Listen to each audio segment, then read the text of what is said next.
It's time for Global Insight.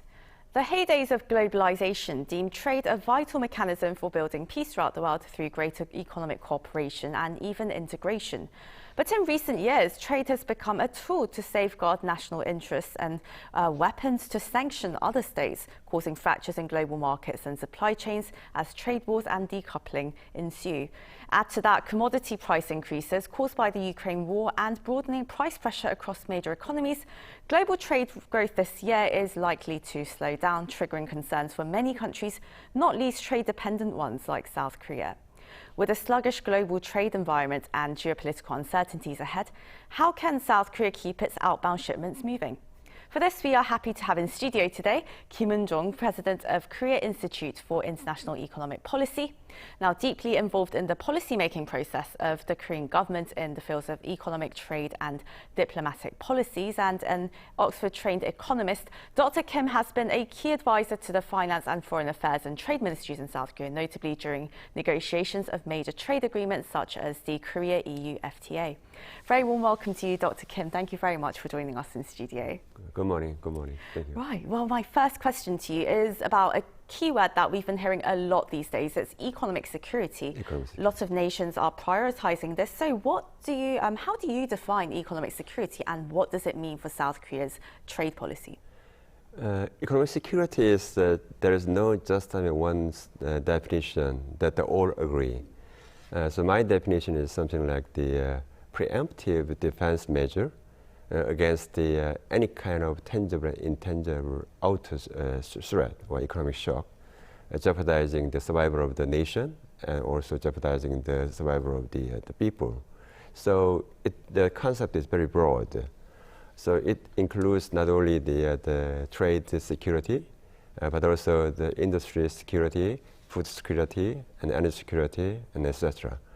And then core elements of the economic security is not only the supply chain, but also the trade norms and the rules, and every kind of the security measure which is related to the traditional concept, conventional security, I think. I see. And in recent years, not only were there rather uncontrollable factors like, for instance, climate and commodity shortages, but there were also some intentional policy shifts as well. And as Washington moves to decouple from the Chinese economy, it's been setting out this friendshoring policy.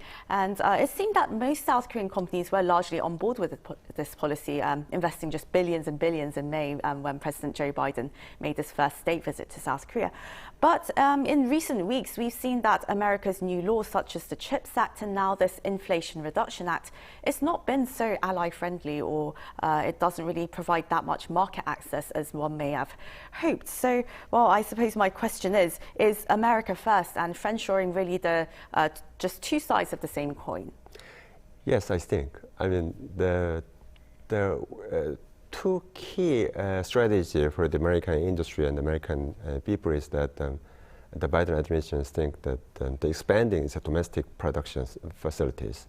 That is the first one. And second one is, as you said, friendshoring. So the alliance with the other countries, like-minded countries, for the cooperation, the production of the core, the products. But the two acts which you mentioned, that is more or less related to the first, the purpose of the expanding the domestic production facilities. But because of this first, the two laws are very loyal to the first purpose. Then maybe that the other countries like the Korea, different countries, the like-minded countries, could think that it's not good for their own countries. That is problem now. Yeah. And certainly South Korea, along with the European Union, Japan, they have obviously been very worried about this new Inflation Reduction Act, which our Trade Minister, and he's currently in Washington right now, and hours ago he started talks with Washington officials. So I would like to know your thoughts on the developments that we've been seeing on that front. Yes, the trade minister, Korean trade minister is now in Washington, D.C., and then The problem is that this act could be violate the general norm of WTO, so multilateral trade norms, and also could be violate the norm of the chorus FTA, which both countries have agreed and now entered into force, I mean, very successfully. So that is a problem, but we need to understand that what will be going on this act, because now the Democratic Party is expecting the midterm, midterm election, and so more or less, I mean, it's related to this kind of political, atmosphere of the political geography of the United States. So maybe it takes time, but we need to keep negotiating how to change the core of this act. Right, you have to keep knocking on that door. Yes. And well, that's not the only sort of uncertainty that South Korean businesses are dealing with, but also the ongoing energy crunch across the world. So as the Russian invasion of Ukraine continues, well, South Korea has been relatively less impacted by the energy shortage, but will South Korea's trade be affected, though, if the war continues in the long run? In the short term, I mean, Korea's the negative impact on the Korean economy was quite, limited, because the energy dependency on the Russia, and those regions quite not so high, just 6%, something like that.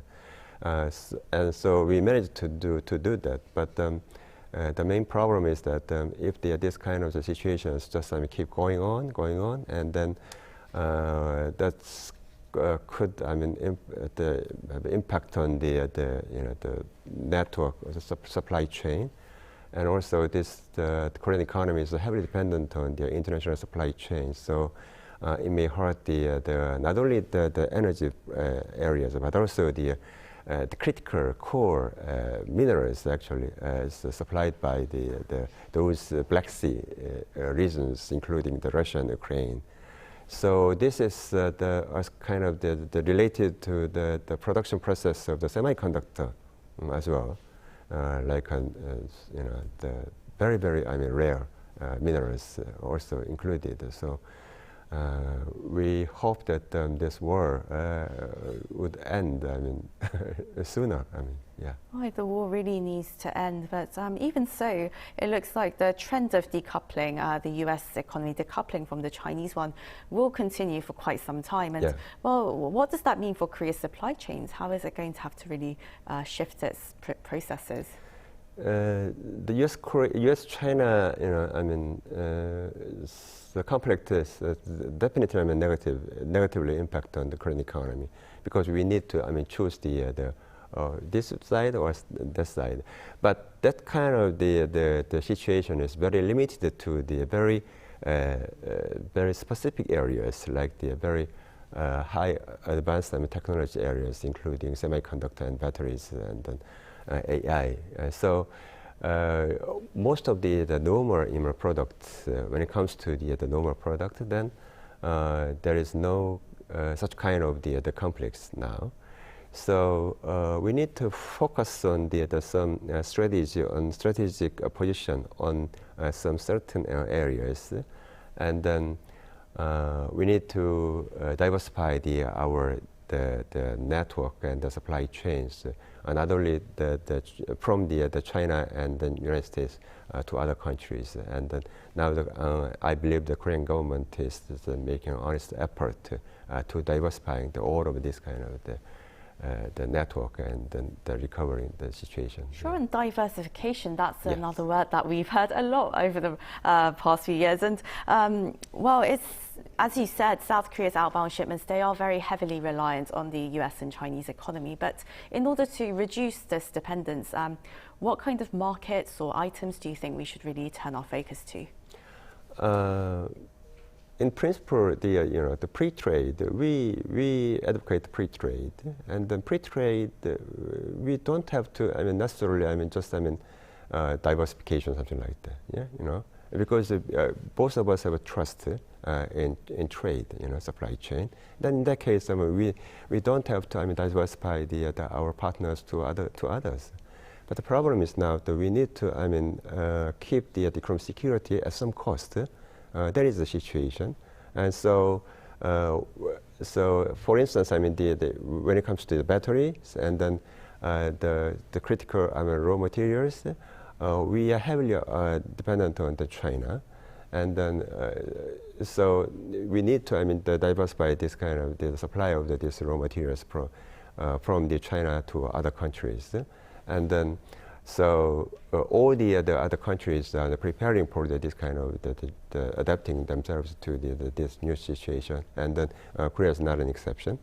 And so we need to, develop the kind of our Korean version of our own Indo-Pacific economic strategy, and which includes not only the Australia but also Canada and Latin America for the alternative ways to secure our the economic security for the very high-end technology products. Right, and well, last month South Korea's export figures they continue to grow, but the country suffered a trade deficit for the 5th month in a row, and that's a streak not seen since 2008. So that's been attributed to a fall in demand for ICT products. And well, do you expect this downward shift to continue? Yes, trade deficit.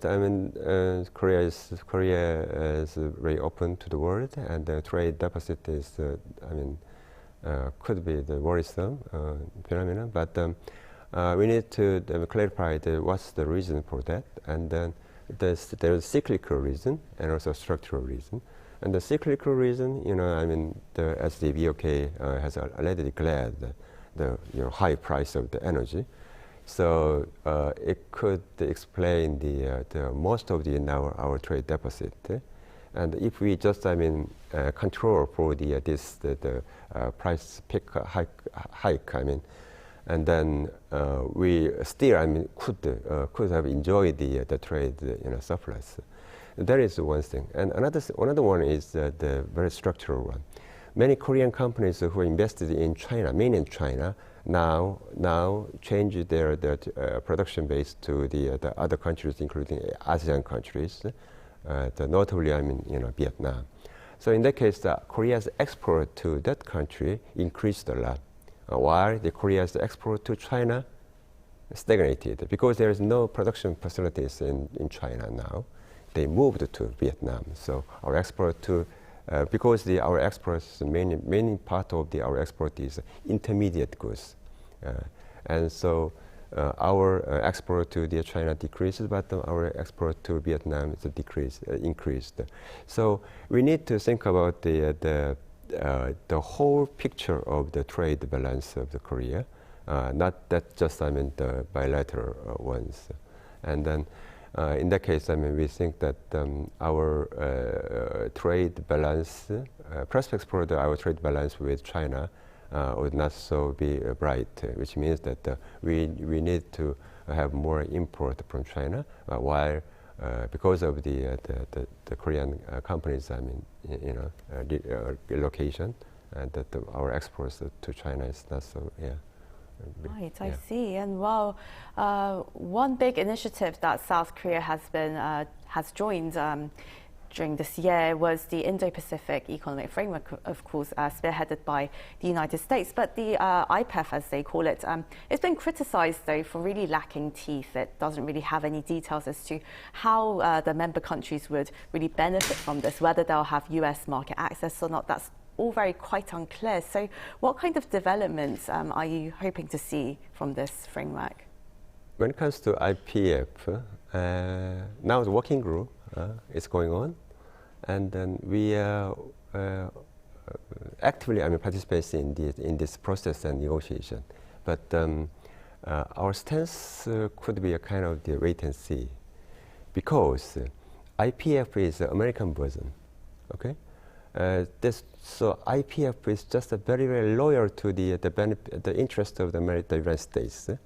So we need to calculate this initiative and that initiatives which is good for the Korean economy or not, okay? And so there is populace in IPF, and there is a very key issues in digital trade and supply chain and et cetera, et cetera. And then we think that there are some kind of the, how can I say, alternative way to recover. But the important thing is IPF is not just a trade agreement, but this is a kind of the standard setting. Standard setting. So the United States is now using the TTC to harmonizing their different standard with Europe. And now the United States is trying to make use of the IPF to harmonize the different standard with the Asian, Indo-Pacific countries. Okay, so the importance of this kind of the standard harmonization is we need to, join the talks and negotiation of the IPF. But we are now thinking that just joining the IPF is automatically good for the Korean economy. No, we don't think that. So we just choose the every comes how to negotiate on this one. Yeah. Right, it's quite ironic, really, because we see these regional initiatives, but it seems that countries are becoming more fragmented in trade. And well, do you expect protectionist policies to grow in the years to come? Do you think that the golden days of globalization are over? Definitely, I think that golden days is coming to end. Okay, but in terms of degree of globalization, we are all talking about deglobalization, something like that. But when you think of the degree of globalization now, compared to those of the in 1990s or in 1970s, the 80s, now the globalization level is much higher now, still, but the speed is decelerated. So that's the reason why we fear that now is the year of deglobalization. No, the level is very high. So all the countries, including China and the United States, cannot be separately, independent now. No, that's impossible. So we just, keep close to the principle that the free trade is good for not only for me but also you. So, but there is some very specific areas for the future technology that all the countries now competing. So in those areas, this is the areas of security. But all the other areas, there is areas of the mutual benefit. So we need to clarify all these kind of things. Yeah, there is no one clear-cut solution, but you need to gather the piecemeal solutions. From your dirty, organized, drawers and tables. Yeah. Well, hopefully there is an invisible hand that will sort out this global mess or tangle, it seems. Well, thank you very much for your time today, Dr. Kim. It was an honor to have you on our program. Thank you very much. Thank you. Thank you. Thank you.